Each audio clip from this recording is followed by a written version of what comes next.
कांग्रेस के पास चल रहे हैं। रोड साहब, ये क्या कर दिया इन्होंने अपने चौधरी साहब ने? ये तो आज चिढ़ा गए, कहते कि ये जो पूरा का पूरा आंदोलन था ये तो इसका हुड्डा साहब फायदा उठाने के चक्कर में थे। किसानों की अनदेखी का आरोप लगा रहे थे, किसानों पे लठ बजा दिए। सरकार तो इनकी बन गई, 17 तारीख को आ रही है, इसमें अब कोई दो राय नहीं है। नंबर पूरे आगे, और जितने 14 में नंबर आए थे, 19 में आए थे, उससे भी ज़्यादा आगे। आप बोल रहे थे बहुत एंटी इनकम्पेंसी है, तो ये किसान वाला मामला तो उल्टा पड़ गया दिखा है। मुकेश जी, इस देश के इतिहास में सबसे बड़ा किसान आंदोलन किसान नेता महेंद्र सिंह टिकैत जी की अध्यक्षता में दिल्ली में वोट क्लब पे हुआ था। राजीव गांधी जी हिंदुस्तान के प्रधानमंत्री होते थे और वोट क्लब पर कांग्रेस की रैली का आयोजन होने जा रहा था। तभी टिकैत साहब ने वहां पर 2 लाख किसानों को बुलाकर कांग्रेस के लिए समस्या खड़ी कर दी। और हमारी महानता देखिए राजीव गांधी जी की, उस समय उन्होंने अपनी रैली का स्थान बदल के रामलीला ग्राउंड कर दिया नई दिल्ली में, और वोट क्लब किसानों के लिए खुला छोड़ दिया। वहां पर उनके जलपान की व्यवस्था की गई और उनको मान सम्मान के साथ मांगों को सुन के फिर उनको घर लौटाया गया। ये कांग्रेस पार्टी का इतिहास रहा है। और ये बात आज मैंने वो किस चीज को लेकर संघर्ष कर रहे थे रोड साहब? क्या किसानों की मांग, गन्ने का रेट और मतलब क्या था? हाँ, तो वो दे दिया था तब आपने, या घर भेज के फिर मुकर गए थे?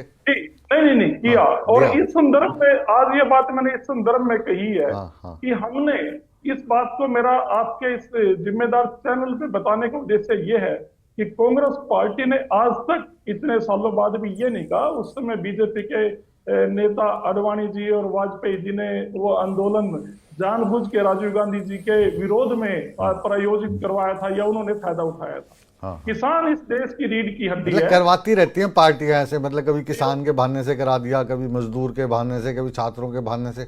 हथियार यही होते हैं, चाहे भाजपा हो या कांग्रेस। ये बता रहे हैं आप?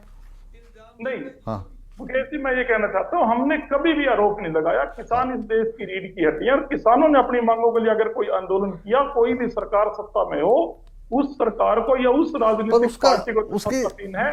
रोड साहब, इस बार जो मतलब एग्जिट पोल आए थे या जैसी हवा चल रही थी, तो वो वाले नतीजे देखने को नहीं मिले। खैर, वो भाजपा जो है वो दोनों बार से ज्यादा सीट लेके आ गई। तो ये वाली जो बातें, ये सारी फिर जो चौधरी साहब बोल रहे हैं ना, ये फिर ठीक लग रही है आपको पता है ये मैं क्यों कर रहा हूँ?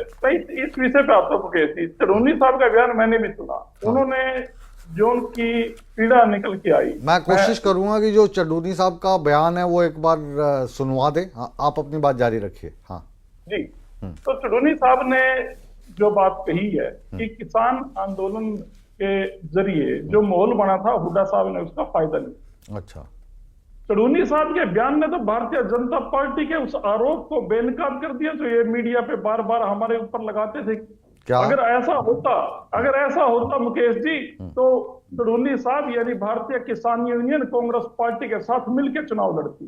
ये बीजेपी के मुंह के ऊपर तमाचा है चौधरी साहब का बयान। बेशक उन्होंने हमारे आदरणीय नेता के कैसे, थोड़ा मेरे को समझाएं, मेरे को समझाएं।